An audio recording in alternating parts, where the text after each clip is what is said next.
विषय जैसा कि संचालक महोदय ने स्पष्ट किया है, श्री कृष्ण जी का योद्धे स्वरूप, इस विषय पर हमको चर्चा करनी है। उससे पहले आज ही के दिन महाराष्ट्र की पवित्र भूमि से, वीर भूमि से निकले एक क्रांतिकारी काशीनाथ पगधरे, जिनका किशोरावस्था में अगस्त क्रांति के समय आज ही के दिन बलिदान हुआ था,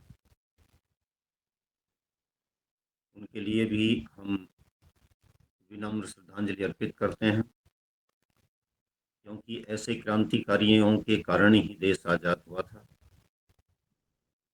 दूसरे,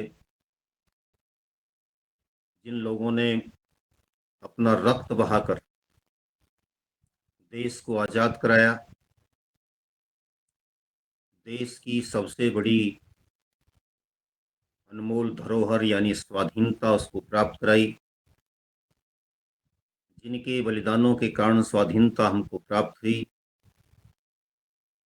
उन सबको भी आज हम विशेष रूप से नमन करते हैं, अपनी भावांजलि अर्पित करते हैं। आज ही का वह मनहूस दिन था जब इस देश के दो टुकड़े किए गए थे। इतनी जल्दी हम इस मनहूस दिन को भूल करके अपने सामान्य कार्य व्यापार में लग जाएंगे, ये उस समय की उस पीढ़ी ने, जिसको उस विभाजन से असीम कष्ट हुआ था, सोचा भी नहीं होगा। लेकिन ऐसा हो गया। आज ही के दिन पाकिस्तान का निर्माण हुआ था। पाकिस्तान का निर्माण का अभिप्राय है भारत के दो टुकड़े। जिस भारत को अखंड बनाए रखने के लिए हम सदियों से, युग युगों से कार्य करते रहे थे, जिस वैदिक परंपरा की रक्षा के लिए, जिन महापुरुषों की इस पवित्र भूमि की रक्षा के लिए हम बलिदान करते आ रहे थे, उसका आज के दिन विभाजन हुआ था। पिछले एपिसोड में हम महात्मा चाणक्य जी के बारे में विचार कर रहे थे। महामती चाणक्य भी उन्हें कहा जाता है, महामनीषी चाणक्य भी कहा जाता है, कौटिल्य भी कहा जाता है, विष्णुगुप्त भी कहा जाता है। उन्होंने किस प्रकार से राष्ट्र की रक्षा के लिए कार्य किया था और 5,000 टुकड़ों में बटे हुए भारत को एक करने में सफलता प्राप्त की थी। 1947 की 14 अगस्त के दिन जो कुछ हुआ था, जिन लोगों के कारण हुआ था, आज हम उन पर ज्यादा प्रकाश नहीं डालेंगे। जिनके कारण राष्ट्र बटा, टूटा, विखंडित हुआ,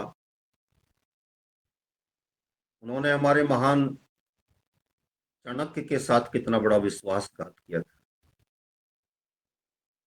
चाणक्य की उस परंपरा के साथ कितना बड़ा विश्वासघात किया था, जिसके कारण यह देश निरंतर उन्नति प्रगति करता रहा था।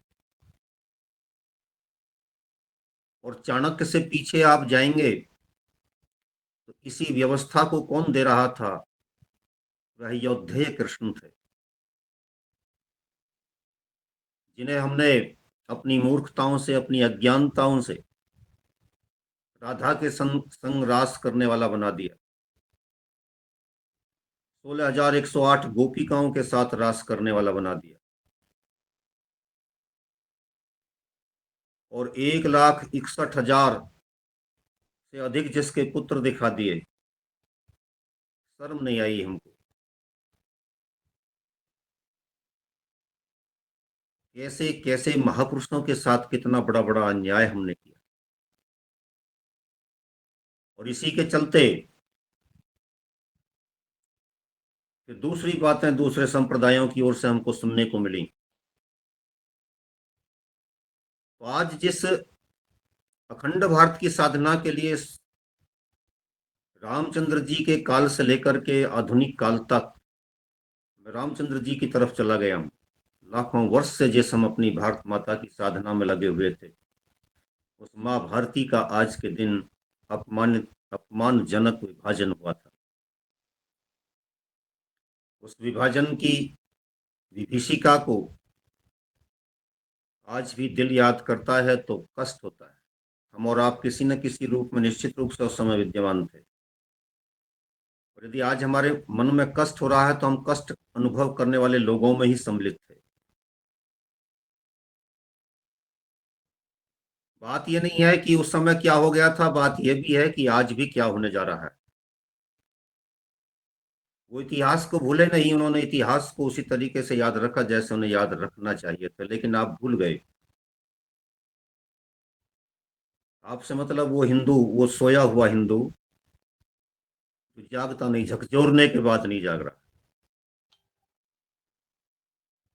खैर, तो आज हम माँ भारती के विभाजन की उस विभीषिका को याद करते हुए, और उस विभीषिका के कारण जिन लोगों ने लाखों की संख्या में देश के लिए बलिदान दिया, उनको भी आज भावांजलि अर्पित करते हैं।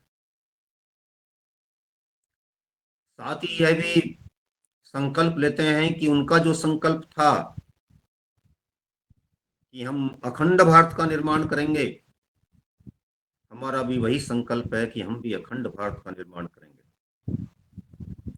प्रणवंतो विस्मारियम, संसार को आर्य बनाना हमारा लक्ष्य है, और वसुधैव कुटुंबकम हमारा लक्ष्य है, सारी वसुधा हमारा परिवार हो। लेकिन परिवार तब बनता है जब विभाजनकारी, विखंडनकारी और राष्ट्र को नष्ट करने वाली शक्तियों का अंत हो जाता, आतंकवादियों का विनाश हो जाता है। और आज हम अपने उसी महानायक को विनम्र भावांजलि अर्पित करेंगे जिसने अब से 5200 वर्ष पहले यह उद्घोष किया था कि परित्रणाय साधूनाम विनाशाय च दुष्कृताम। ये अर्जुन, अर्जुन के रूप में उसने राष्ट्र का आह्वान किया था, उठ खड़ा हो। और किस बात के लिए उठ खड़ा होना है तुझे? कृष्ण जी ने कहा कि तुझे परित्रणाय साधूनाम, साधुओं की के कल्याण के लिए, सज्जनों के कल्याण के लिए, और जो दुष्ट हैं, जो आतंकवादी हैं, जो राक्षस हैं, जो देश की परिस्थितियों को सामान्य नहीं रहने देते हैं, समाज में अशांति फैलाते हैं, राष्ट्र में उपद्रव मचाते हैं, उनके विनाश के लिए तुझे उठ खड़ा होना है। अपने उस महानायक के साथ हम ऐसा अन्याय नहीं करेंगे, नहीं होने देंगे कि वह केवल और केवल कपड़े चुरा रहा था, गोपिकाओं के कपड़े चुरा रहा था, रास रचा रहा था। नहीं, समकालीन साहित्य में कहीं पर इस बात का उल्लेख नहीं मिलता, कहीं पर भी नहीं मिलता कि राधा नाम की कोई महिला थी और उनके साथ उन्होंने इस प्रकार के कर्म किए थे। जो मर्यादाओं को बांधने के लिए आए थे, जो सारे समाज को मर्यादित करने के लिए आए थे, एक पत्नी एक पति की वैदिक परंपरा की पुनर्स्थापना के लिए आए थे, धर्म संस्थापना अर्थात संभवामी युगे युगे। अरे जो उद्घोष कर रहा है कि मैं धर्म की संस्थापना के लिए बार बार आऊंगा, बार बार आऊंगा, मुझे मुक्ति नहीं चाहिए, मोक्ष का आनंद नहीं चाहिए, यदि समाज में, संसार में लोग मर्यादाओं का हनन कर रहे हैं, मर्यादाओं का उल्लंघन कर रहे हैं, तो मैं उनकी स्थापना के लिए बार बार आना पसंद करूंगा अर्जुन। इसलिए तू भी अपने धर्म का निर्वाह कर। तू भी ये सोच कि संसार में आया क्यों है और क्यों तुझे आते रहना चाहिए, बार बार आते रहना चाहिए। तू क्षत्रिय है, तू महायोद्धा है, और तेरी आज ये स्थिति क्या हो गई ये तो युद्ध से भाग रहा है, रथ के पृष्ठभाग में जाकर के बैठ गया है। ये तो तुझे शोभा नहीं देता भाई। रथ के पृष्ठभाग में बैठना तेरा पीठ दिखाने के समान है। इसलिए पीठ दिखाते हुए अर्जुन का आवाहन करते हैं कि तुझे युद्ध के लिए तैयार रहना चाहिए, युद्ध के लिए सन्नद्ध रहना चाहिए, युद्ध से पीठ नहीं दिखानी चाहिए तुझे। यह संसार का पहला ऐसा युद्ध था जो परिवार के बीच हो रहा था, और दोनों परिवार एक ही जो परिवार की मूल शाखा थे, उन परिवारों के पीछे सारी दुनिया आकर के खड़ी हो गई थी। कोई दुर्योधन पक्ष में आकर के खड़ा हो गया था, कोई युधिष्ठिर पक्ष में आकर के खड़ा हो गया था। तो सारी दुनिया तुझे धिक्कारेगी अर्जुन, कि जब बिल्कुल सही समय आया दुष्टों के विनाश का, आतंकवादियों के विनाश का, तब तू सरेंडर करके बैठ गया। ये तेरे लिए शोभायमान नहीं है। तनिक सोचते रहिए, जिन लोगों ने प्रधानमंत्री रहते हुए आतंकवादियों का प्रधानमंत्री आवास में सम्मान किया, क्या वो अपने धर्म का निर्वाह कर रहे थे? और यदि नहीं कर रहे थे तो उनके लिए गीता में कृष्ण जी क्या आह्वान कर रहे हैं? तुम फिर क्षत्रिय नहीं हो। यदि तुम ऐसा कर रहे हो कि जो राक्षस हैं, जो आतंकवादी हैं, जो देश तोड़ने वाली शक्तियां हैं, उनके साथ तुम नम्रता का व्यवहार कर रहे हो, उनके साथ तुम तेजस्विता का बर्ताव नहीं कर रहे हो, उनके विरुद्ध तुम कोई क्रांति का आह्वान नहीं कर रहे हो, हथियार नहीं उठा रहे हो, तो अर्जुन तुम्हारा होना निरर्थक है। मनमोहन सिंह, तुम्हारा होना निरर्थक है। ये क्रांति का आह्वान उस समय की राजनीति के लिए नहीं, आज की राजनीति के लिए भी आह्वान था। उन कायरों के लिए भी आह्वान था जो कहीं ना कहीं बड़े पदों पर जाकर के बैठ जाते हैं, लेकिन सही समय पर आतंकवादियों के विरुद्ध, राष्ट्र विरोधी शक्तियों के विरुद्ध सक्षम कार्यवाही नहीं कर पाते। उन्होंने कहा कि मैं संसार में इसलिए बार बार आना चाहूंगा कि संसार में आकर के ऐसे राष्ट्रद्रोहियों का विनाश करूं। मुझे मोक्ष आनंद नहीं चाहिए, मोक्ष आनंद का अभिलाषी मैं नहीं हूं। इतनी बड़ी बात कृष्ण जी कह रहे हैं, ये छोटी बात नहीं है। संसार के सारे तामझामों को छोड़ करके जिस देश के अनेक ऋषि महात्मा मोक्ष की अभिलाषा में जाकर के पर्वतों पर चले गए, पहाड़ों पर चले गए, शांत एकांत स्थान में जाकर के जहां उन्होंने साधना की और मोक्ष को प्राप्त किया। मोक्ष जिसका सबसे बड़ा लक्ष्य है, मुक्ति का प्राप्त करना जिसका सबसे बड़ा लक्ष्य है, उस भारत का एक बड़ा योगेश्वर ये कह रहा है कि मुझे वो मोक्ष भी नहीं चाहिए, मैं तो संसार के कल्याण के लिए बार बार आना पसंद करूंगा। क्योंकि संसार की व्यवस्था यदि मोक्ष के अनुकूल परिस्थितियां बनाने के लिए बनी रहती है, तो इसका अभिप्राय है कि मैं अनेक लोगों को मोक्ष प्राप्त कराने में सहायक हो जाऊंगा। तो अनेक लोग मोक्ष के आनंद से इसलिए वंचित रह जाएं कि मुझे मोक्ष मिल जाए, ये मुझे स्वीकार्य नहीं है। तो अर्जुन, तू जिस धर्म का निर्वाह कर रहा है, तू उस धर्म का निर्वाह करते हुए, यानी क्षत्रिय रहते हुए, ऐसी परिस्थितियां बना जिससे लोग मोक्ष आनंद को प्राप्त करने में सफल हों, यानी कि शांति व्यवस्था बना जिससे लोग भजन में, कीर्तन में अपने समय को व्यय कर सकें, खर्च कर सकें। कितनी बड़ी बात थी। इसी बात को रामचंद्र जी अपने समय में अनुकूल कर रहे थे।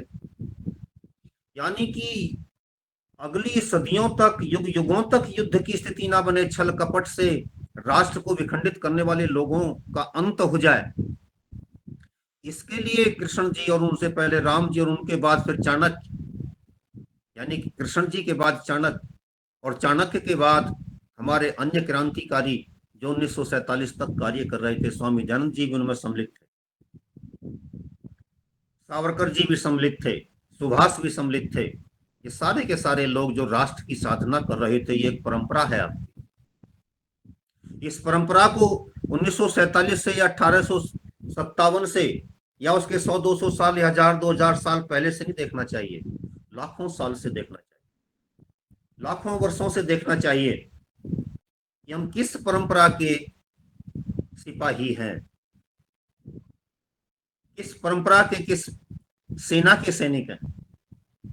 आज भी हम उसी सेना के सैनिक हैं। तो राष्ट्र के लिए अगर हम कुछ कर रहे हैं तो ये एहसान नहीं कर रहे हैं, बल्कि अपने पूर्वजों के मार्ग का अनुकरण मात्र कर रहे हैं।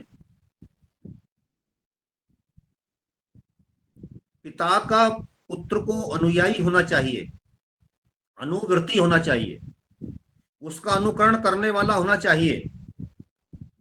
तो आप और हम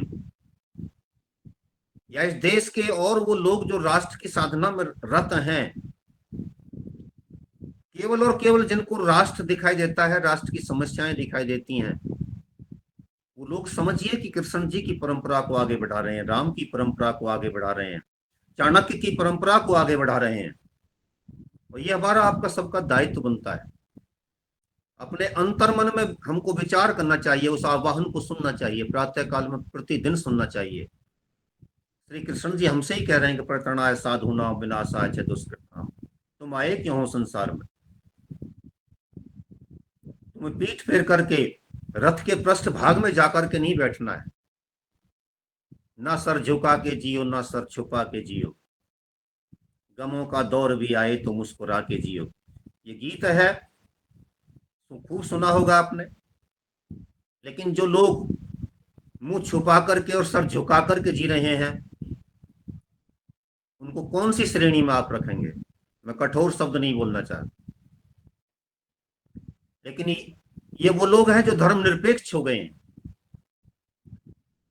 जो अर्जुन से भी ज्यादा पतित हो चुके हैं, इस समय उठना नहीं चाहते हैं।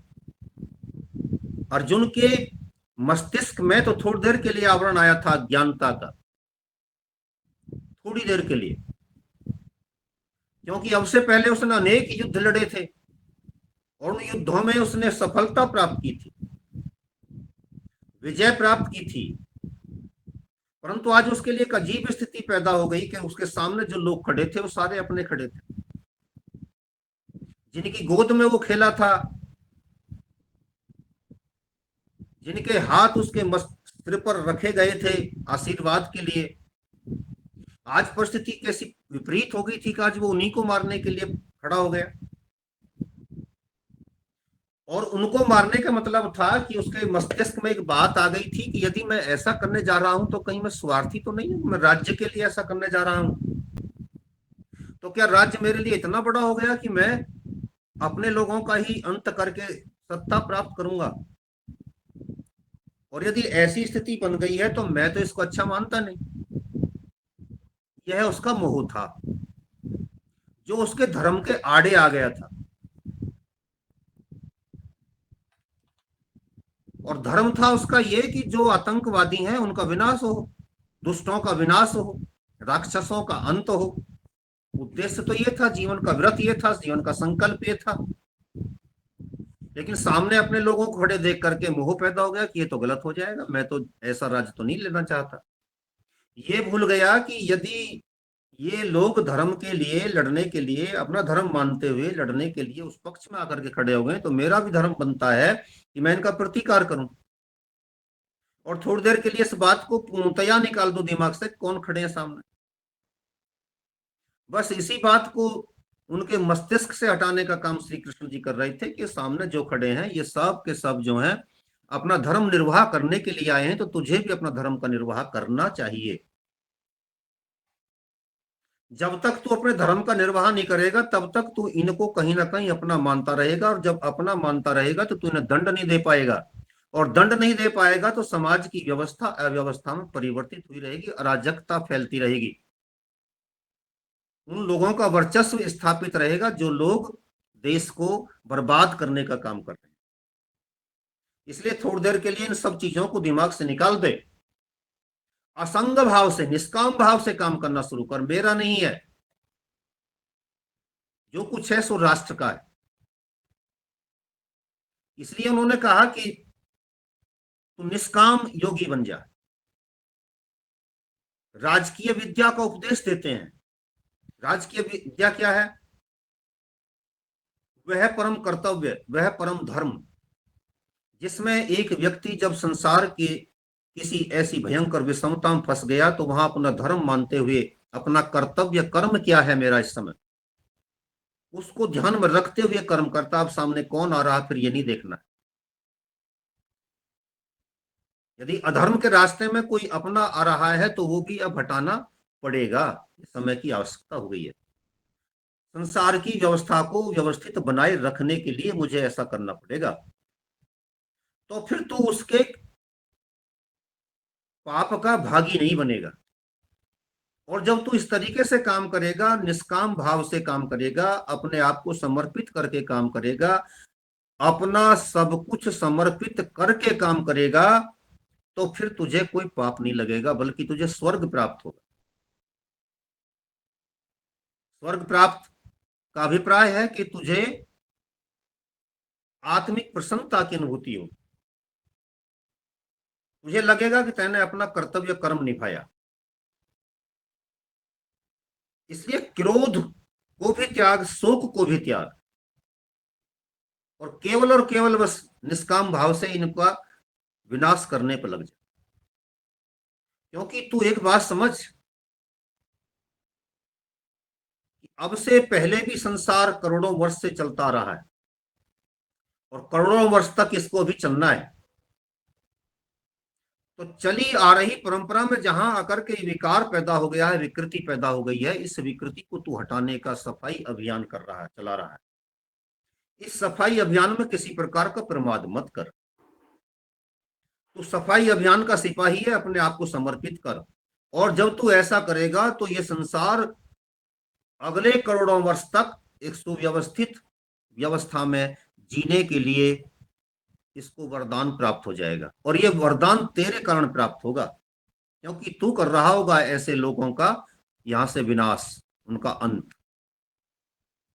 इसलिए श्री कृष्ण जी ने उसको ये उपदेश दिया और इसके बाद उनको ये बताया कि किस प्रकार से कर्म की स्थिति होती है। कृष्ण जी ने कहा कि देख, कर्म के कारण ही आयु, जाति और भोग की प्राप्ति होती है। आयु, जाति और भोग, जैसे जिसके कर्म होते हैं उसको वैसी ही उतनी ही आयु अगली योनि में जाकर के प्राप्त होती है, वैसी ही जाति मिलती है। जाति का अभिप्राय यह नहीं है कि यहाँ पर हम ठाकुर हैं, हम यादव हैं, हम गुजर हैं, हम बनिया हैं, हम फला हैं, वो ये नहीं है।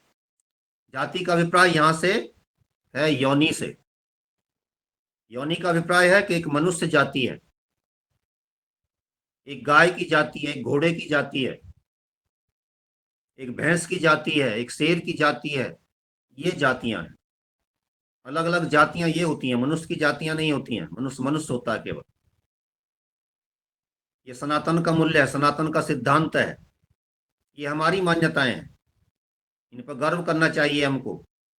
और यदि हम इनमें टुकड़ों में बटे हुए हैं, कहीं अपने आप को दिखा रहे हैं, तो ये सबसे बड़ा अभिशाप है हमारे राष्ट्र के लिए। तो उन्होंने कहा कि तू ये समझ के जाति, आयु और भोग, ये संसार में आकर के जितने आपको भोग के साधन मिलते हैं, ये भी सब प्रारब्ध के आधार पर प्राप्त होते हैं, कर्म के आधार पर प्राप्त होते हैं। तो ये तो सब इसके आधार पर मिल जाते हैं और तुझे भी मिले हैं। तो तुझे अगर पांडु का पुत्र होने का सौभाग्य प्राप्त हुआ, एक ऐसे अच्छे कुल में पैदा होने का सौभाग्य प्राप्त हुआ, तो तू आज के संसार के उस कुल में पैदा हुआ है जो संसार का श्रोमणी कुल है। और उस कुल का ये सबसे बड़ा कर्तव्य है, सबसे बड़ा धर्म है, सबसे प्राथमिक धर्म है कि वो संसार में अराजक तत्वों को किसी भी दृष्टिकोण से प्रोत्साहित ना होने दे, उनका विकास ना होने दे, बल्कि उनके विनाश के लिए हथियार उठा ले।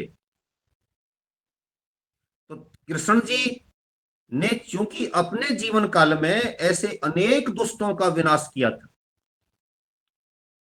और यदि आज का कोई कृष्ण होता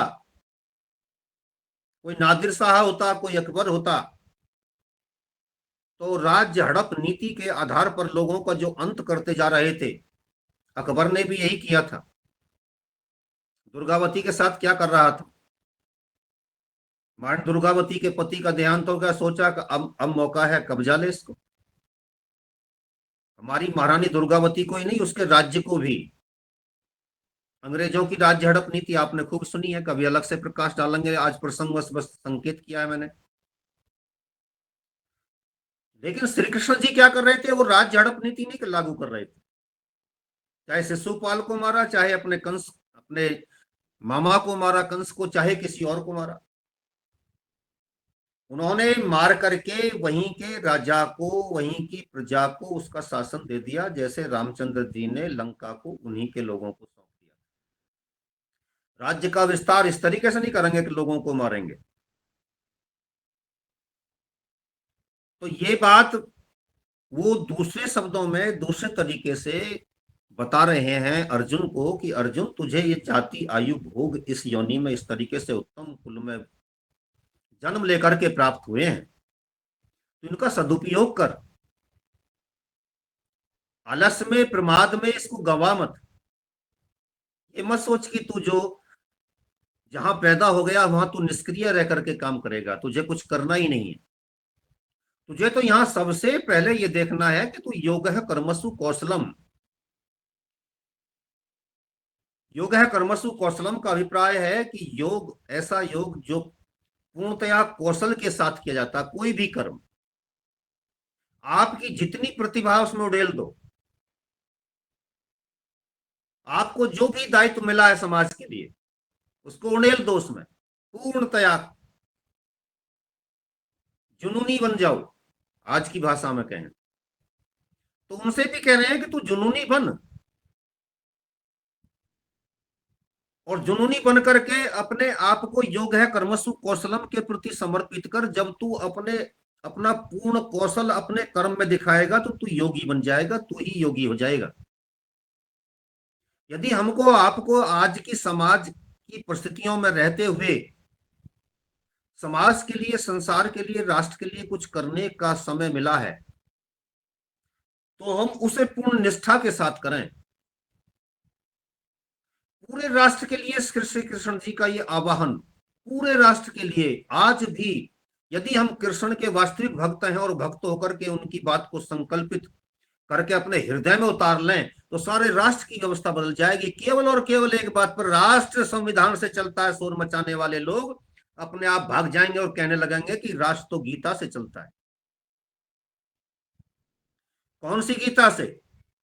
जो कहती है कि योग है कर्मसु कौशलम, जो तुम्हें काम मिला है उसे पूर्ण निष्ठा के साथ कीजिए। चपरासी का भी काम मिला है तो पूर्ण निष्ठा के साथ कीजिए।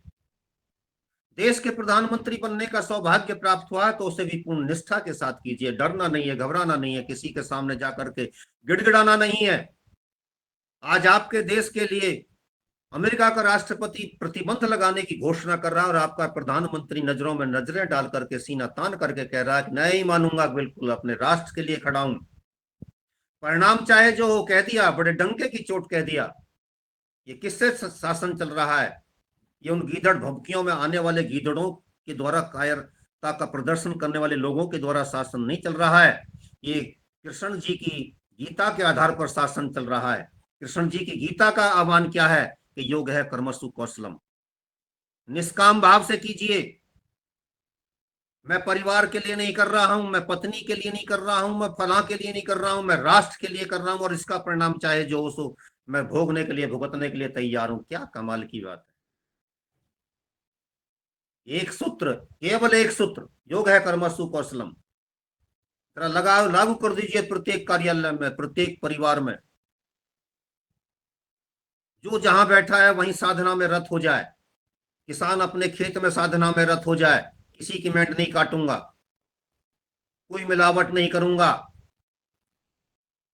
कोई ऐसा अन्न पैदा नहीं करूंगा जिससे समाज का अहित होता हो, मेरे राष्ट्र का कल्याण होता हो। कोई ऐसा काम नहीं करूंगा, इस बात को वैश्य वर्ग कह ले, जिससे मिलावट जाती हो मेरे लोगों का स्वास्थ्य खराब होता हो, कोई राजनीतिक राजनीति को पेशा बना करके नहीं जाएगा, धर्म मान करके जाएगा, नीति की बात करेगा, न्याय की बात करेगा। देखिए राष्ट्र कहां से कहां पहुंचेगा। संविधान से ऊपर गीता हो जाएगी, गीता का एक सूत्र हो जाएगा। सारी गीता की तो बात छोड़िए, कहीं भी आपके संविधान में कहीं ये लिखा है कि योग है कर्मसु कौशलम के आधार पर राष्ट्र का निर्माण करेंगे? मैं संविधान की आलोचना नहीं कर रहा हूं। इसका मतलब आपकी मेधा शक्ति, आपका राष्ट्रीय संकल्प उस संविधान में नहीं दिखाई देता, क्योंकि आपके संविधान के निर्माताओं को, आपके संविधान के निर्माता कौन थे? मनु थे, राम थे, कृष्ण जी भी थे। गीता को आप ऐसे नहीं छोड़ सकते। इनका संकल्प, इनका विचार कहीं ना कहीं इसमें दिखाई देना चाहिए था। कहीं ना कहीं लोगों को लगना चाहिए था कि हाँ वास्तव में हमारी मनीषा क्या है, करते क्या है। तो ऐसे युद्ध से निकल करके अर्जुन तू अगर विजय को प्राप्त करता है और इस संकल्प के साथ राष्ट्र को विजयी बनाता है तो तू स्वर्ग में जाएगा। और यदि तू युद्ध करते हुए मारा जाता है, तो युद्ध करते हुए मारा जाता है तो स्वर्ग में जाएगा, और युद्ध में विजयी हो जाता है तो तू फिर उस राज्य को भोगेगा। हम अपने कृष्ण जी को भूल गए, क्योंकि हम तो उसको राधा के साथ नचाने लगे। श्याम चूड़ी बेचने आया, चूड़ी बेचने वाला, अरे चूड़ियों की तो रक्षा करने के लिए आया था वो, तुम चूड़ी बिकवा रहे हो उस पर, छलिया का वेश बना रहे हो उसका। वो छलिया था, वो छलियों का तो विनाश कर रहा था। संकल्प लीजिए, मैं ऐसे कृष्ण की पूजा नहीं करूंगा, मैं उस योद्धे कृष्ण की पूजा करूंगा जो हमारे राष्ट्र के कल्याण के लिए आया था, संसार के कल्याण के लिए आया था, प्राणी मात्र के कल्याण के लिए आया था, जिसने मोक्षानंद को भी लात मार दी थी। उसको हम छलियों का वेश बनाएंगे, उसका चूड़ियों बेचने वाले का वेश बनाएंगे? नहीं बनाएंगे। हमने उसको बुला दिया, उसके साथ नचा करके, रासलीला करवा करके, लेकिन उन्होंने उसको याद रखा। और अपने शब्दों में जब कहते हैं, जब इतिहास में आपको पढ़ाया जाता है, बड़े गर्व के साथ पढ़ते हैं, वो दुष्ट, वो राक्षस जो देशद्रोही हैं, और हमारे बच्चों को पढ़वा रहे हैं। अन्याय ये हो रहा है कि जब बाबर ने देखा कि मैं राणा संग्राम सिंह के सामने मेरी सेना पराजित हो रही है, तो उसने अपने सैनिकों का आह्वान किया, यदि तुम युद्ध में जीत को प्राप्त होते हो तो तुम्हें जन्नत मिलेगी, वहां पर हूरें मिलेंगी, वहां का ये नजारा होगा। और यदि तुम युद्ध करते हुए मारे जाते हो तो तुम शहीद हो जाओगे। कृष्ण जी की इस बात को याद नहीं रखा। कृष्ण जी तो इससे भी हजारों साल पहले कह करके गए थे। और फिर कहा कि उसकी इस मोटिवेशनल स्पीच का, उत्प्रेरक भाषण का प्रभाव ये हुआ कि मुगल पूरी ताकत के साथ लड़े। तुमसे से तो पहले, हजारों साल पहले तुम्हारा कृष्ण कह करके गया था, तुमने अपने की तो बात याद नहीं रखी। जब अपने की बात याद करने की बात आती है तो कहा जाता है वो तो काल्पनिक है। और जब इसी कृष्ण के बारे में आलोचना की बात आती है तो कहा जाता है तुम्हारा कृष्ण तो गोपियों के साथ नाचता है, 16,000 गोपियों के साथ शादी करता है। हमारा मोहम्मद 4 बेग में रखने की बात कर देता है, वो भी पहले वाली को आप छोड़ेंगे, दूसरी करेंगे, तीसरी करेंगे, चौथी करेंगे, उसके बाद अनेक भी रख सकते हैं। हम तो उतनी के लिए बात नहीं कर रहे।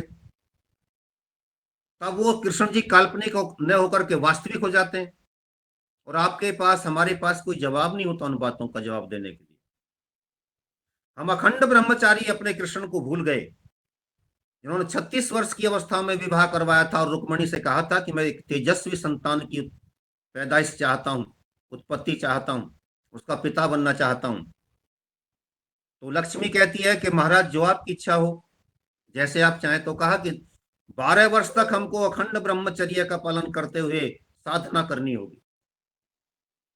प्रद्युम्न से पहले 48 वर्ष की अवस्था में जाकर के उनको संतान उत्पन्न होती है। इस अवस्था में रहकर के उन्होंने अखंड ब्रह्मचर्य का पालन किया, इसलिए उनको अदिति शब्द से बना आदित्य, आदित्य ब्रह्मचारी कहा जाता है। कितनी ऊंची उपाधि हमारे ऋषियों ने उनको दी। योगेश्वर के नाम से उनको महर्षि दयानंद जी ने पुकारा। उसकी साधना को करके दिखाए ना, हम जो बने उस कृष्ण के भक्त, हम ये करके दिखाएंगे। अदिति का मतलब होता है अखंड। आदित्य का अभिप्राय भी अखंड से होता है।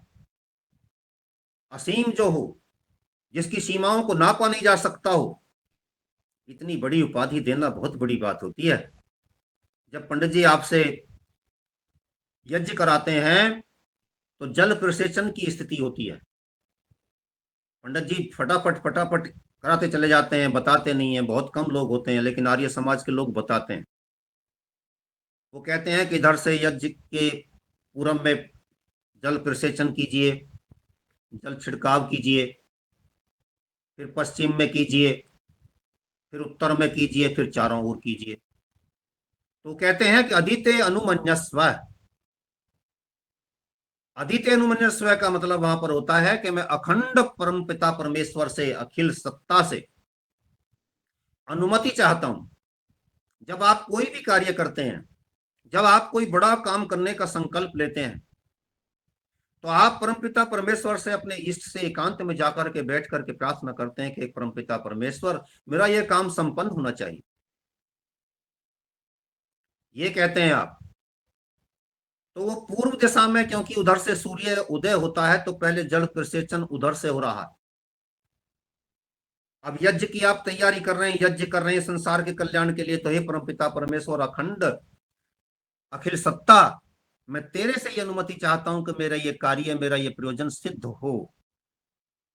फिर आप पश्चिम की तरफ करवाते हैं पंडित जी आपसे, कभी देखना, आप जो करते हैं वो तो बहुत ही अच्छी बात है। उधर से करवाते हैं तो आप कहते हैं कि मैं अनुमति चाहता हूं किन से? जो बुद्धिमान लोग हैं, जो मेरे बड़े बुजुर्ग हैं। जब आप अकेले में बैठ करके परमपिता परमेश्वर से ये प्रार्थना कर लेते हैं, तब फिर आप अपने घर के बुजुर्गों के पास जाते हैं। हमने ये परंपराएं भुला दी। बुद्धिमान लोग, जो घर के मार्गदर्शक लोग होते हैं, उनके पास जाते हैं, कहते हैं कि मैं ये करना चाहता हूं, जरा अनुमति दीजिए पिताश्री। पिताश्री आराम से आपके सिर पर हाथ रख देते हैं। जहां पिता नहीं है, वहां पर आपकी धर्म पत्नी इस दायित्व को निभाती है। धर्म पत्नी कोई संकल्प लेती है तो वो पति के पास इसी बात को लेकर के जाती है। उसके लिए वो देवता, उसके लिए वो देवता। ये क्या कमाल की परंपराएं हैं हमारी। फिर आप जाते हैं सरस्वती अनुमन्यस्व, सरस्वती अनुमन्यस्व, सरस्वती के पास, बुद्धि के पास, अपने मेधा मंडल के पास। मैं करूं ही नहीं करूं, अब भी उनकी भी अनुमति प्राप्त होगी, उनकी भी अनुमति प्राप्त होगी। मेरे इस करने से संसार का भला होगा या अकल्याण होगा। हम राष्ट्र मंदिर का निर्माण करें तो इससे राष्ट्र का भला होगा या अहित होगा?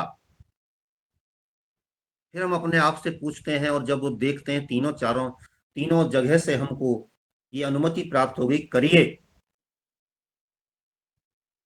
तो ये अनुमति तीनों की प्राप्त करने के बाद फिर हम चारों तरफ जल प्रसेचन करते हैं, और फिर हम पूर्ण संकल्प के साथ वहां बैठ जाते हैं कि अब हम इस कार्य को आगे बढ़ा रहे हैं। यही संसार के लिए होता है।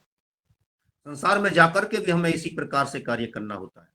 तो जो अखंड सत्ता है, उससे सबसे पहले अनुमति आप चाहते हैं, और उस अखंड सत्ता का प्रतिरूप आपके कृष्ण जी के भीतर दिखा दिया, आदित्य ब्रह्मचारी उनको कहकर। ये ऋषियों के पास शब्दों की सौगात नहीं थी कि किसी को भी कह दिया जाकर के ले मुकद्दम, तू मुकद्दम बन गया, तू प्रधान बन गया, तू सरपंच बन गया। ये सर्टिफिकेट नहीं थे। ये बहुत बड़ी योजना के पीछे एक शब्द जाकर के निकल करके आता था कि हम तुमको ये चीज देते हैं। ये आज की डिग्रियां नहीं थी कि चोरी से कहीं से आपने पीएचडी की डिग्री ले ली, 10-20 हजार, 50 हजार, लाख, 2 लाख रुपया दिए और पीएचडी की डिग्री प्राप्त कर ली। ये तो यहां पर तोला जाता था, देखा जाता था, और तब जाकर के किसी को ये जाकर के वो पीएचडी की डिग्री दी जाती थी, यानी कि उसको वो उपाधि दी जाती थी कि अखंड ब्रह्मचारी होने के नाते इनको आदित्य ब्रह्मचारी कहा जाएगा। और हमने अपने उस आदित्य ब्रह्मचारी के साथ क्या करके दिखा दिया, उसको कहां जाकर के नचा दिया। ये सारी चीजें आज हमारे लिए प्रश्न चिन्ह बन करके खड़ी हैं। उन्होंने 16,108 महिलाओं के साथ विवाह किया। अति है ये।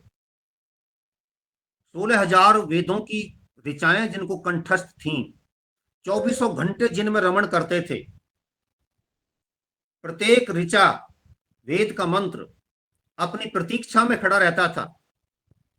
जैसे पत्नी अपने पति की प्रतीक्षा में खड़ी रहती है, उसको दूसरे शब्दों में थोड़ा सा क्षमा चाहते हैं, जैसे प्रेमिका प्रेमी के लिए प्रतीक्षा में खड़ी रहती है, ऐसी भावना बना करके उसको कहीं दूसरे तरीके से दिखाया और उसका अंत में जाकर के क्या से क्या कर दिया, अर्थ का अनर्थ कर दिया। ऐसे अर्थ के अनर्थ इस देश में बहुत हुए हैं, बहुत हुए हैं।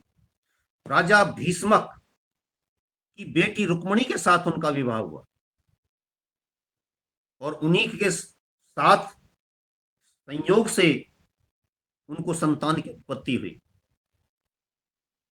आज उसी पर विचार करने की आवश्यकता है, उसी पर सोचने की आवश्यकता है। कर्मण्येवाधिकारस्ते मा फलेषु कदाचन। अर्जुन को ये उपदेश दिया और आज हमको भी उपदेश दे रहे हैं, कहीं गए नहीं है आज आप, हम अपने आप को अर्जुन मान लें। कहीं जिन चीजों से हम मुंह फेर करके खड़े हो गए हैं, उन चीजों के बारे में सोच लें। कृष्ण जी हमसे भी कह रहे हैं कि हे अर्जुन, तेरा कर्म पर अधिकार है, कर्म कर। तो मैंने कहा कि कर्म से ही आयु जाति भोग प्राप्त होते हैं, उसी कर्म के लिए वो कह रहे हैं कि तू कर्म कर, कर्म करने में तू स्वतंत्र है, लेकिन फल भोगने में तू परतंत्र है। फल तुझे कैसा मिलेगा ये तुझे पता नहीं है। ये तो निश्चित है कि जैसा कर्म है वैसा ही फल मिलेगा, लेकिन कर्म तेरे अधिकार में नहीं है, कर्म देगा तुझे कोई और। इसलिए उन्होंने कहा कि तू निष्काम कर्म योगी हो जा, अपने कर्म पर ध्यान दे, सब कर्म कर, देश हित के कर्म कर, राष्ट्र हित के कर्म कर, मानवता के हित के कर्म कर, धर्म के अनुसार कार्य कर, तो फिर तेरा परिणाम भी अच्छा आना निश्चित है।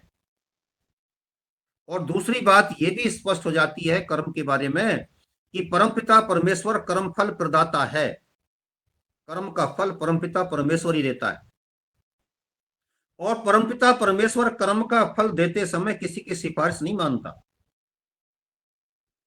मैं कहने लगूं कि आप मुनीलाल जी को जो है स्वर्ग की प्राप्ति कराइए, बहुत बड़ा कार्य किया है, बहुत बड़ा काम कर रहे हैं, लेकिन वो उन्हीं के कर्मों के अनुसार उनको फल देंगे।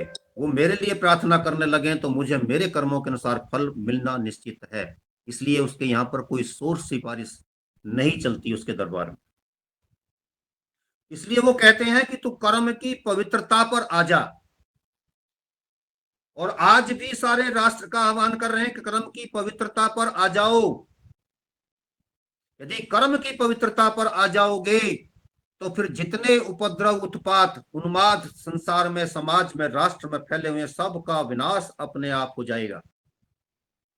कर्मण्येवाधिकारस्ते मा फलेषु कदाचन।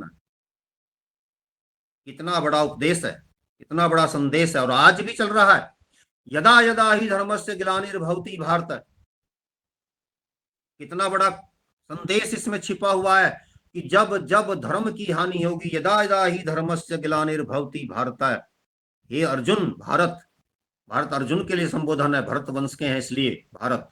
हे भारत, हे अर्जुन, हे पार्थ, जब जब भी धर्म की गिलानी होगी, धर्म के प्रति लोगों में गिलानी का भाव पैदा होगा, अभ्युत्थानम धर्मस्य, अभ्युत्थानम धर्मस्य यानी धर्म के अभ्युत्थान के लिए, धर्म के उत्थान के लिए, धर्म की स्थापना के लिए मैं क्या करूंगा, तदात्मानाम सृजाम्यहम, मैं बार बार जन्म लेना पसंद करूंगा।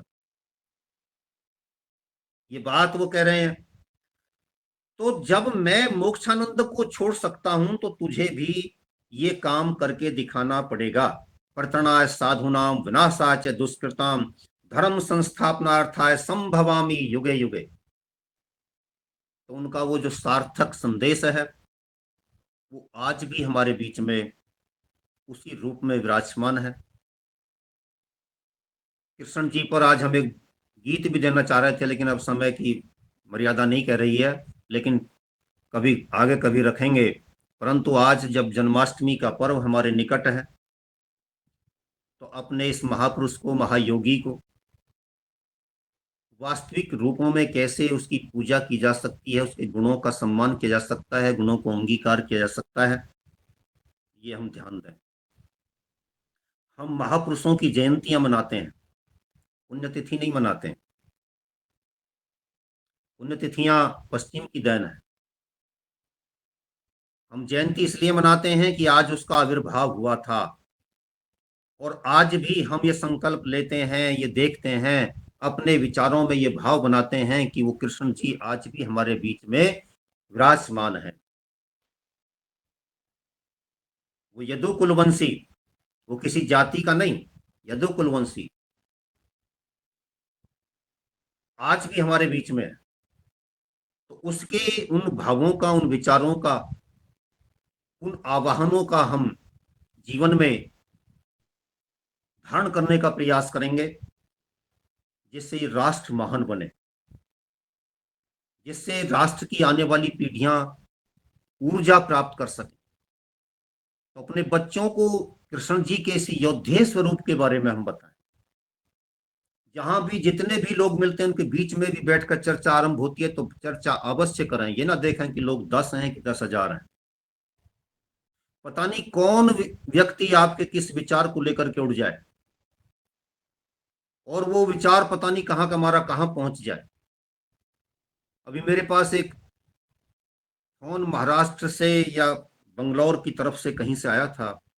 वो सज्जन कह रहे थे, जी गुरु जी आपने मेरे को मेरी समस्या का समाधान तो बता दिया, उनकी बेटी का विवाह नहीं हो रहा था। मैंने ऐसा कोई पाखंड नहीं करता, ना मेरे पास कोई ऐसी कला है, लेकिन वो बेचारे पूछते थे बार बार, मैं इस समस्या से परेशान हूँ, मेरी बेटी के लिए योग्य वर नहीं मिल रहा। मैंने कहा यज्ञ के साथ जुड़िए, यज्ञ पर प्रार्थना कीजिए, सारे परिवार के साथ बैठकर कीजिए, निरंतर करते रहिए, निश्चित रूप से बहुत जल्दी आपको सफलता मिलेगी। मेरे पास कोई पाखंड नहीं है, कोई ढोंग नहीं है, मैंने कोई ये बड़ी बात नहीं कह दी थी, लेकिन उनका भला हुआ। अब वो कह रहे थे कि जी एक और किसी का जो है, किसी अपने मित्र के लिए कह रहे थे, उनको समस्या है कुछ, मैं उनको फोन दूंगा, आप उनसे बात करना। मैंने कहा ठीक है, दे दीजिए। मैं कोई ढोंग के साथ नहीं कुछ बात करता हूं। मैंने कहा, कहना ये चाह रहा हूं कि आपका विचार कहां से कहां पहुंच गया, तो 10 के बीच में से भी निकल करके कहां पहुंच जाएगा। इसलिए उसमें हमारा प्रमाद नहीं होना चाहिए। आपको जन्माष्टमी की बहुत बहुत शुभकामनाओं के साथ मैं अपनी वाणी को विराम देता हूं। आप सभी के लिए सादर नमन।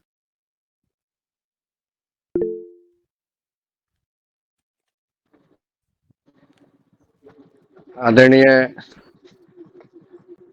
महान विद्वान और आज के हमारे चीफ गेस्ट और मुख्य वक्ता के रूप में आदरणीय डॉक्टर राकेश आर जी ने जो हम सबको मार्गदर्शन दिया है, और हम आदरणीय डॉक्टर विनोद भट्ट जी का हैंड रेस है, तो मैं सीधे अपनी बात आदरणीय डॉक्टर विनोद भट्ट जी को आमंत्रित करता हूं कि वो आए और हमारे डॉक्टर साहब से संवाद करने का कष्ट करें। जी सादर प्रणाम। बहुत बहुत धन्यवाद आर्य जी, डॉक्टर साहब। हमेशा ही प्रसन्नता होती है, हमेशा ही कुछ नया सुनने के लिए नई प्रेरणा मिलती है आपसे। मैं ये कहना चाह रहा था कि हमारे सबसे बड़ा जो भूल हुआ है इतिहास में, वो है अपने इतिहास को इतिहास नहीं मानना। क्योंकि अगर हमने रामायण और महाभारत को अपना इतिहास माना होता, हम आज भी उसको माइथोलॉजी कहते हैं। अब माइथोलॉजी का मतलब तो सबको पता है, मिथ। तो जो मिथक से बना है यानी कि झूठ है, यानी कि उसको हमको राम के होने का प्रमाण देना पड़ रहा है। हमारे पास अपने कागज नहीं है, पर हमको राम के होने का अधिक वो प्रमाण देना है। तो ये व्यवस्था में हम इस तरह से फंसे हुए हैं या फंसाए गए हैं, अब फंस ही गए हैं, तो इससे निकलना होगा। वही जब तक राष्ट्र की भावना, जब तक हमें ये भावना नहीं आएगी कि जो राम थे वो हमारे पूर्वज थे, जो कृष्ण थे वो हमारे पूर्वज थे, तो तब तक हम उसको, जब तक हम इतिहास नहीं मानेंगे, तब तक मुझे नहीं लगता कि हमारा कुछ भला होने वाला है। तो मैं तो आपके उससे अभिभूत हूँ, मेरे पास कोई शब्द नहीं है। तो मैं यही कहना चाहूँगा कि सबको हमको ये प्रयास करना चाहिए कि हम सबके मन में ये लगाएं कि ये माइथोलॉजी नहीं है, ये इतिहास है। धन्यवाद, प्रणाम। डॉक्टर विनोद जी, आपने बहुत सुंदर बात कही है। और जो इस संबोधन उद्बोधन का प्रत्येक सप्ताह जो आयोजन होता है, इसका जो उद्देश्य है, उसके साथ आपने उसको समन्वित करने का प्रयास किया है। बिल्कुल सही कह रहे हैं आप। हमने अपने ही लोगों को मिथक बना दिया। और जो हम अभियान चला रहे हैं, भारत को समझो अभियान, उसका उद्देश्य भी यही है कि हम अपने महान पूर्वजों पर लगाए गए दोषारोपण को दूर करने का प्रयास करें। अब उसमें हम ये नहीं देखें कि मेरे साथ कितने लोग हैं, हम ये देखें कि मैं क्या कर सकता हूँ। जब मैं क्या कर सकता हूँ पर हम खड़े हो जाएंगे, तो हम अपने आप बहुत सारे खड़े हो जाएंगे, हमारा संगठन अपने आप बन जाएगा। तो प्रत्येक अपने आप को यदि सिपाही के रूप में प्रस्तुत कर दे, आप सभी सिपाही के रूप में नहीं, महायोद्धा के रूप में मैं आपको स्वीकार करता हूँ, तो हम क्या कर सकते हैं अपने स्तर पर, हम ये देख लें। तो फिर ये अभियान इतना तेज गति से आगे बढ़ेगा कि निश्चित रूप से जो षड्यंत्र आपको समाप्त करने के लिए पिछले दशकों से नहीं, सैकड़ों वर्ष से जो चल रहा है, उसको मोदी जी बेचारे कितना कर पाएंगे आप बताइए। 11 वर्ष में कितना निपटा पाएंगे? जो 1100 साल नहीं बल्कि और भी अधिक हजारों वर्ष से जो प्रक्रिया चल रही थी, उसको विनाश करने के लिए कितने बड़े पुरुषार्थ की आवश्यकता है। तो हम क्यों बैठे?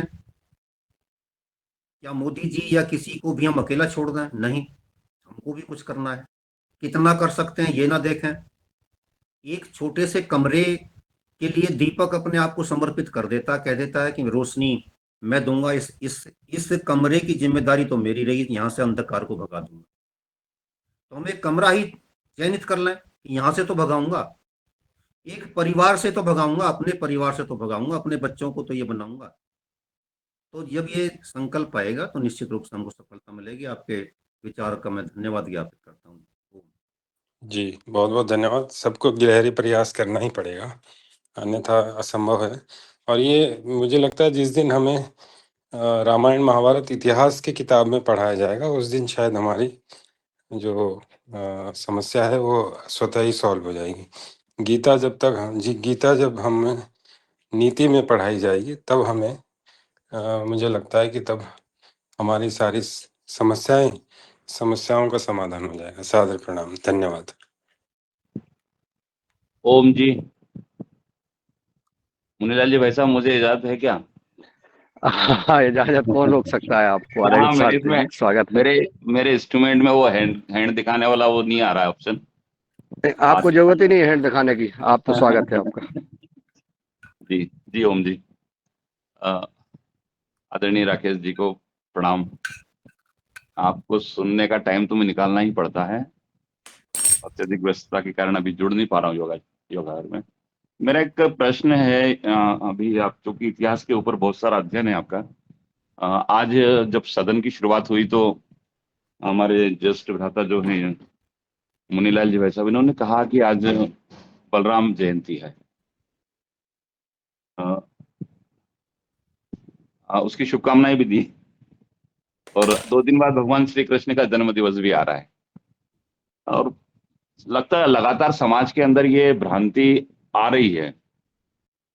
धाकड़ समाज हमारे मध्य प्रदेश का एक मूल्य बड़ा खेतिहर समाज है, वो बलराम जयंती आज ही मनाएगा। लेकिन हरिवंश पुराण और भारतीय किसान संघ, हमारे जो अखिल भारतीय संगठन है किसान संघ, वो भादव कृष्ण जो शुक्ल षष्ठी है वो मानता है। और अभी कृष्ण षष्ठी है। बलराम जी के जन्म दिवस के बारे में यदि कोई थोड़ा बहुत आपका अध्ययन है, नहीं तो इस पे जरूर आप विचार करें कि इनकी जन्मतिथि के बारे में एकमतता नहीं आ पा रही है। हरिवंश तो कहता है कि शुक्ल षष्ठी है।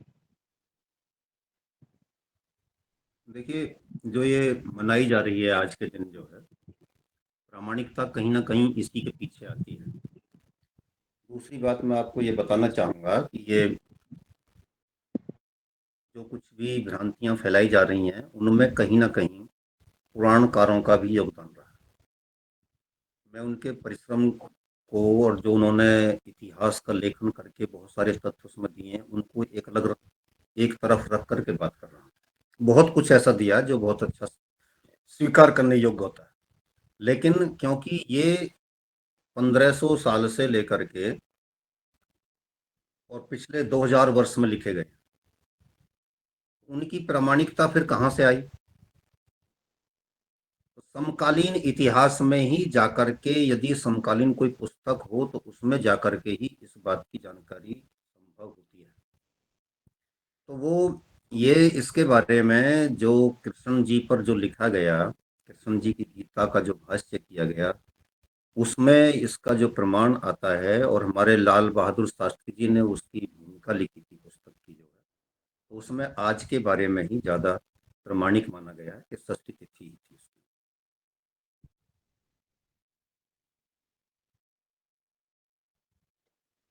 जी बस, जी बस। जी जी, बहुत सुंदर संवाद। और जैसा आदरणीय शास्त्री जी ने कहा है, और डॉक्टर साहब का संवाद आज महत्वपूर्ण। अब मैं अंतिम आदरणीय पवन कुमार जी को आमंत्रित करूंगा। उनका स्वागत है, और इसके बाद जो है आभार, और आज के कार्यक्रम को विराम देंगे। जी, आदरणीय पवन कुमार जी।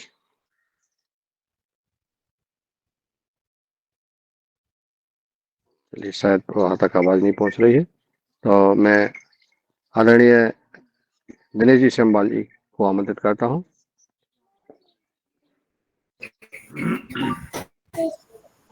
जी आदरणीय, स्वागत है बहुत बहुत धन्यवाद। आज का आभार भी आप कर दें। जी जी अवश्य आदरणीय, और बहुत बहुत धन्यवाद आदरणीय हमारे मुख्य वक्ता जी, जो नित्य और हमारी सुसुप्ता अवस्था को जागृत कर रहे हैं।